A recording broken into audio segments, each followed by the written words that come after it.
কিরে চান্দু, তুই কি ভাবছিস? স্যার, আমি ভাবছি বাসায় বন্ধু বান্ধবীরা এলে এলাকার সবাই দেখতে পায়, কিন্তু চোর আসলে কেউ দেখতে পায় না। কবি বলেছেন, যেখানে তোমার সম্মান নেই সেখানে তুমি যেও না। স্যার, আমার তো বাসায় কোনো সম্মান নেই, তাই বলে কি আমি বাসায় যাব না স্যার?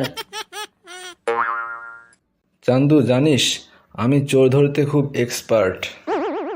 কাল রাতে আমার বাসায় চোর এসেছিল। আমি এক দৌড়েই চোরকে ধরে ফেললাম। আর আমার বাসায় চোর আসলে আমি চোরকে দেখেও না দেখার ভান করে থাকি স্যার। কেন? স্যার, আপনি হয়তো জানেন না, চোর পালালে বুদ্ধি বাড়ে।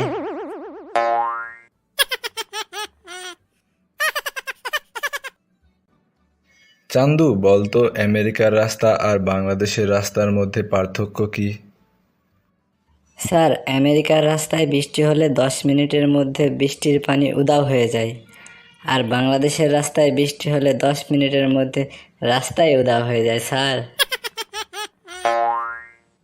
চান্দু, মনে করো একটি মোটরসাইকেল চালক একটি ট্রেক্টরের সাথে অ্যাক্সিডেন্ট করলো। এখানে ট্রেক্টরটা কি পদ? ট্রেক্টরটা বিপদ হবে স্যার, বিপদ।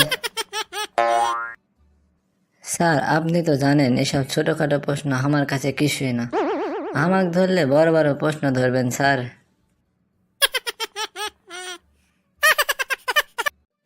স্যার, আমি শুনলাম টাকা দিয়ে নাকি সময় কেনা যায় না। তাহলে তুই ঠিকই শুনেছিস।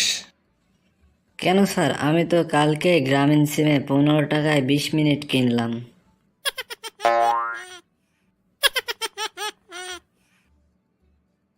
বন্ধু, তুই কি জানিস আমি আমার বাবা মার মুখ উজ্জ্বল